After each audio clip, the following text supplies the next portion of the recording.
of the ISRO. For a long time he was a chairman of the ISRO, and his contribution to Karnataka is memorable. So we people of Karnataka respect the demise of the Kasturi Rangan, and also we pray that his soul may be rested in peace. Thank you. Sir, ತಮ್ಮ ಹೇಳಿಕೆ ಬಗ್ಗೆ ಯುದ್ಧ ಬೇಡ ಅಂತ ಹೇಳಿಕೆ ಬಗ್ಗೆ ಚರ್ಚೆ ಆಗ್ತಾ ಇದೆ. ಯುದ್ಧ ಬೇಡ ಅಂತಂದ್ದು ಯುದ್ಧ ಅನಿವಾರ್ಯವಾದರೂ ಮಾಡಬೇಕು.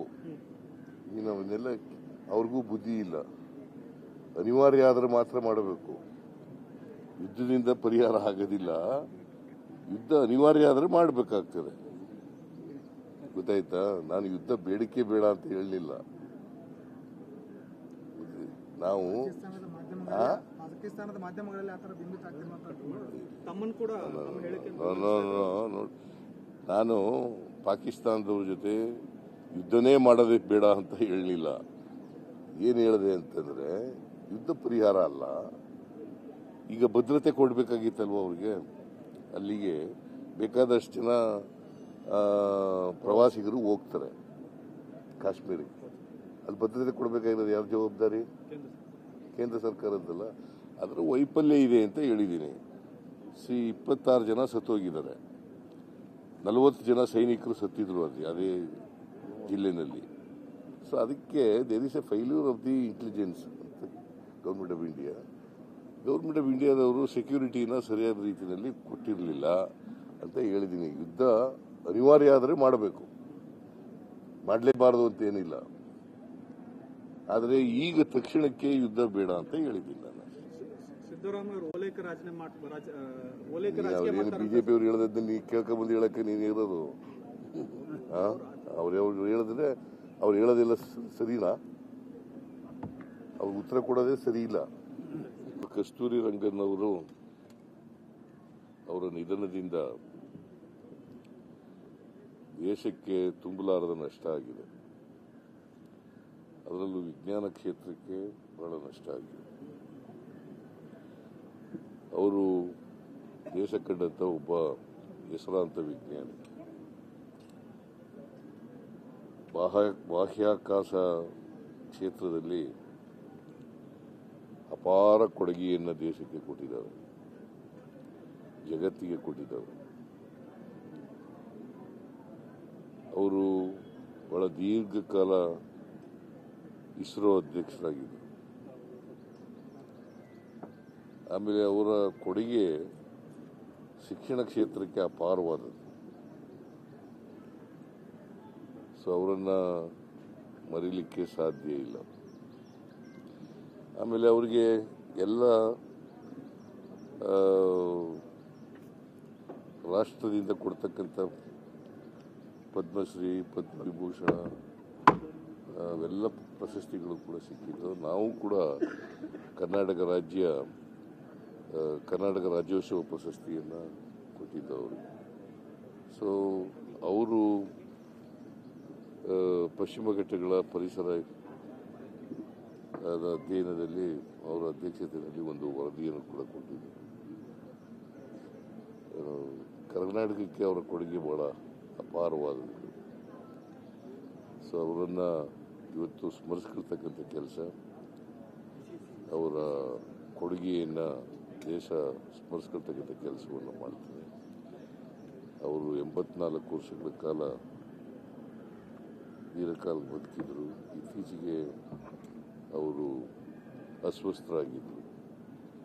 ಸೊ ಅಂಥವರ ನೆನ್ಕೊಳ್ತಕ್ಕಂಥದ್ದು ಸರ್ಕಾರದ ಕರ್ತವ್ಯ, ಜವಾಬ್ದಾರಿ. ನಾನು ಈ ರಾಜ್ಯದ ಮುಖ್ಯಮಂತ್ರಿಯಾಗಿ ಅವರನ್ನು ನೆನಪು ಮಾಡ್ಕೊಳ್ತೇನೆ. ಅವರಿಗೆ ಶ್ರದ್ಧಾಂಜಲಿಯನ್ನು ಅರ್ಪಿಸ್ತಕ್ಕಂಥ ಕೆಲಸವನ್ನು ಮಾಡ್ತೇನೆ. ಕರ್ನಾಟಕ ರಾಜ್ಯದ 7 ಕೋಟಿ ಜನರ ಪರವಾಗಿ ಅವರಿಗೆ ಗೌರವವನ್ನು ಸಲ್ಲಿಸ್ತಕ್ಕಂಥ ಕೆಲಸವನ್ನು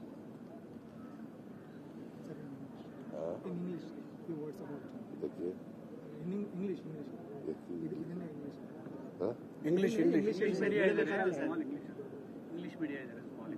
ಇಂಗ್ಲಿಷ್ ಮೀಡಿಯಾದವರು ಇದ್ದಾರಾ? It is a great loss to the country, not only to Karnataka. It's a great loss. Its demise causes vacuum in the science field. Karnataka government, on behalf of the people of Karnataka, pays respect to the demised leader, and he has done wonderful work as chairman of the ISRO. For a long time he was a chairman of the ISRO, and his contribution to Karnataka is memorable.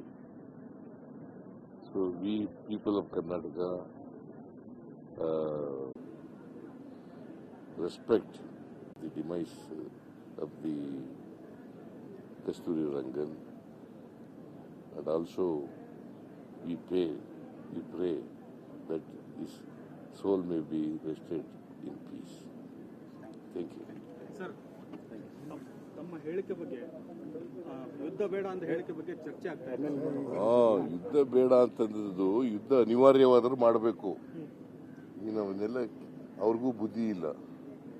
ಅನಿವಾರ್ಯ ಆದ್ರೆ ಮಾತ್ರ ಮಾಡಬೇಕು. ಯುದ್ಧದಿಂದ ಪರಿಹಾರ ಆಗೋದಿಲ್ಲ. ಯುದ್ಧ ಅನಿವಾರ್ಯ ಆದ್ರೆ ಮಾಡಬೇಕಾಗ್ತದೆ. ಗೊತ್ತಾಯ್ತಾ? ನಾನು ಯುದ್ಧ ಬೇಡಿಕೆ ಬೇಡ ಅಂತ ಹೇಳಲಿಲ್ಲ.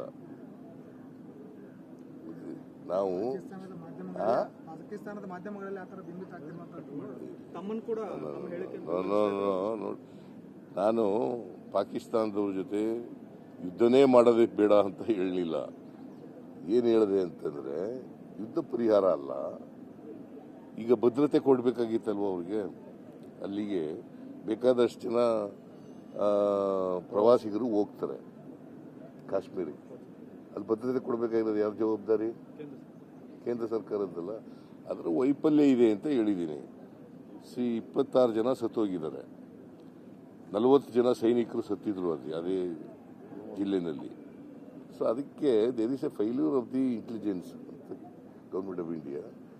ಗೌರ್ಮೆಂಟ್ ಆಫ್ ಇಂಡಿಯಾದವರು ಸೆಕ್ಯೂರಿಟಿನ ಸರಿಯಾದ ರೀತಿಯಲ್ಲಿ ಕೊಟ್ಟಿರಲಿಲ್ಲ ಅಂತ ಹೇಳಿದ್ದೀನಿ. ಯುದ್ಧ ಅನಿವಾರ್ಯ ಆದರೆ ಮಾಡಬೇಕು, ಮಾಡಲೇಬಾರದು ಅಂತ ಏನಿಲ್ಲ.